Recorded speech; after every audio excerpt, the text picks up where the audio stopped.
দেশের বাহিরে শুট করতে বরাবর সবসময় ভালো লাগে। আমি একদমই গান গাইতে পারি না, এখনই বাজে বলা আমার নো, এটা বলে আমি এখান থেকে একদমই ভেঙে যাবো। আমি একদমই গান পারি না।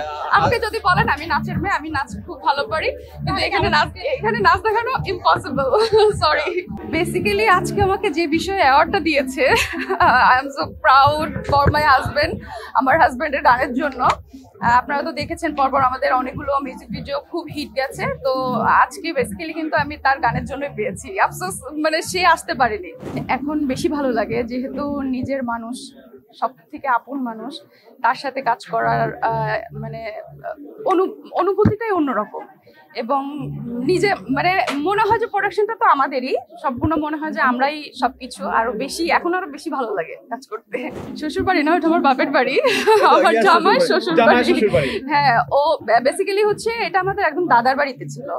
তো ওর ফার্স্ট টাইম, গ্রামে তো কখনো যায় নাই আমাদের গ্রামের বাড়িতে। তো যখন গিয়েছে, আমার দাদি এখনো বেঁচে আছে, তো দাদি হুট করে একটা এরকম ভাবে আয়োজন করবে আমরা ভাবতেও পারিনি। এটা আমাদের জন্য একদম সারপ্রাইজ ছিল, যেহেতু আমার দাদি, আমি বংশের সবার বড় মেয়ে, তো উনি সবকিছু অ্যারেঞ্জ করেছে। এটা আমার কাছেও একটা সারপ্রাইজ ছিল। আমরা তো কারোর বাড়িতে কেউ থাকি না, আমরা তো আলাদাই থাকি। আমার তো গ্রামের বাড়ি খুলনা, ওর গ্রামের বাড়ি কুমিল্লা, আমরা তো ঢাকাতে থাকি। দেশের বাহিরে শুট করতে বরাবর সবসময় ভালো লাগে, আর খুব মানে স্বচ্ছভাবে শুটিং করা যায়, কোনো ক্রাউড থাকে না, কোনো শুটিং এ কেউ যে এসে ডিস্টার্ব করা বা কেউ এসে ছবি তোলা, বাংলাদেশের শুটিং করা অনেক প্যারা, বাট দেশের বাইরে আসলে শুটিং করতে অনেক বেশি ভালো লাগে। আর যেহেতু নিজেদের প্রোডাকশন, আর আমি যেহেতু ফিল্মের, আমার সব সময় এটাই টার্গেট থাকে যে আমি যখন একটা গান করব, ডেফিনেটলি সেটা খুব বিগ অ্যারেঞ্জমেন্ট হতে হবে এবং নাচের গান ডেফিনেটলি হতে হবে, যেহেতু আমি একজন নাচের মেয়ে। তো আমি চেষ্টা করি সবসময় গানগুলো ওরকম নাচের টিম রেখে কাজ করা এবং বড় প্রোডাকশন নিয়ে কাজ করা। তো বড় প্রোডাকশন ধরতে গেলে যে বাংলাদেশে মানে ম্যাক্সিমাম জায়গাতে আমাদের শুটিং করা শেষ, তো আমরা হুট করে প্ল্যানিং করলাম যাচ্ছে আমাদের গানগুলো কেন আমরা বাহিরে করি না। তো ওই প্ল্যানিং শুরু করলাম আমি, এরপর থেকে মানে ম্যাক্সিমাম গানগুলো আমাদের দেশের বাইরে করা হয়। এখন আর দেশে বেশি একটা গান করতে ভালো লাগে না আসলে। আমি একদমই গান গাইতে পারি না, এখনই বাজে বলা আমার নো, এটা বলে আমি এখান থেকে একদমই ভেঙে যাবো। আমি একদমই গান পারি না। আমাকে যদি বলেন আমি নাচের মেয়ে, আমি নাচ খুব ভালো পারি, কিন্তু এখানে নাচ দেখানো ইম্পসিবল। সরি। আমি আসলে সত্যি কথা বলতে টয়লেট সিঙ্গার, টয়লেটে বসে গুনগুন করে গান গাই, কিন্তু আমি অনেক গান পছন্দ করি, কিন্তু আমি একদম সিঙ্গারই বিয়ে করে ফেলেছি, তো আমি একদমই গান পারি না। সিনেমা নিয়ে তো অনেক চিন্তা ভাবনা, এখন তো সিনেমা অনেক ভালো হচ্ছে, বাট সিনেমা পেতে হবে, ভালো সিনেমা তো আসলে পেতে হবে না। সিনেমা পেলে তো আসলে কাজ করতে পারছি না। আর সিনেমা আমার অনেকগুলো রিলিজের অপেক্ষায়, আমিও আসলে সেগুলো দেখার জন্য বসে আছি অনেক আগ্রহ।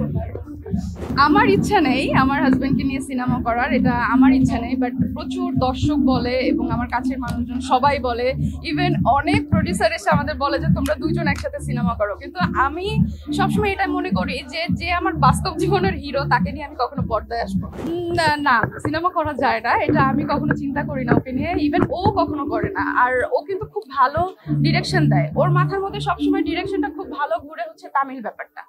আর ওরা কিন্তু বেসিক্যালি ইন্ডিয়ান, হ্যাঁ, আমার হাজবেন্ডরা ওদের বাড়ি কিন্তু ইন্ডিয়ান, তো ওই টানটা আসলে ওর মধ্যে আছে।